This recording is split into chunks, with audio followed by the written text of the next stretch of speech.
गोंदिया जिल्ह्याच्या सडक अर्जुनी तालुक्यातील डव्वा सडक ग्रामपंचायतीनं राष्ट्रीय पंचायत पुरस्कार 2023-2024 अंतर्गत भारत देशातून प्रथम पुरस्कार पटकावलाय।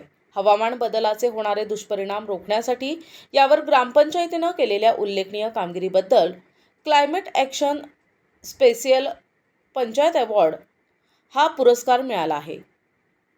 परिणामी ही ग्रामपंचायत 1 कोटी पुरस्काराची मानकरी ठरली आहे, तर कर्नाटक राज्यातील बिरडाल्हेरी ग्रामपंचायतीनं द्वितीय आणि बिहारच्या मोतीपूर ग्रामपंचायतीनं तृतीय पुरस्कार पटकावलाय। या पुरस्काराची घोषणा 20 एप्रिलला शासनानं जाहीर केली आहे। या दरम्यान ग्रामपंचायत डब्बाच्या या विशेष कामगिरीचं कौतुक करून जिल्हा परिषदेचे अध्यक्ष लायकराम भेंडारकर, मुख्य कार्यकारी अधिकारी मुरगुनाथम एम आणि उपमुख्य कार्यकारी अधिकारी एम वासनिक यांनी अभिनंदन केलंय।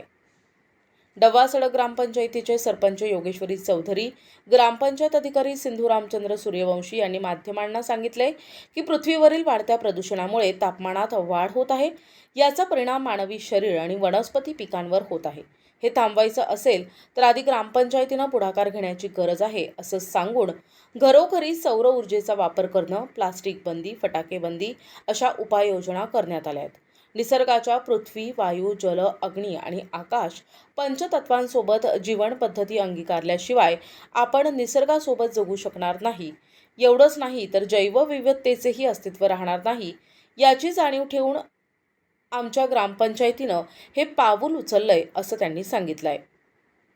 हा पुरस्कार मिळविण्यासाठी जिल्हा परिषदेचे मुख्य कार्यकारी अधिकारी मुरगुनाथम, उपाध्यक्ष सुरेश हर्षे, उपमुख्य कार्यकारी अधिकारी एम वासनिक, SI वैद्य, सडक अर्जुनी ग्रामपंचायतीचे सभापती चेतन वडगाये, उपसभापती निशाताई काशीवार, गटविकास अधिकारी रविकांत साणप, ग्रामपंचायत अधिकारी आणि गावकरी यांनी अथक परिश्रम घेतले। प्रतिनिधी राधाकिसन सुटे, NTV न्यूज मराठी, गोंदिया।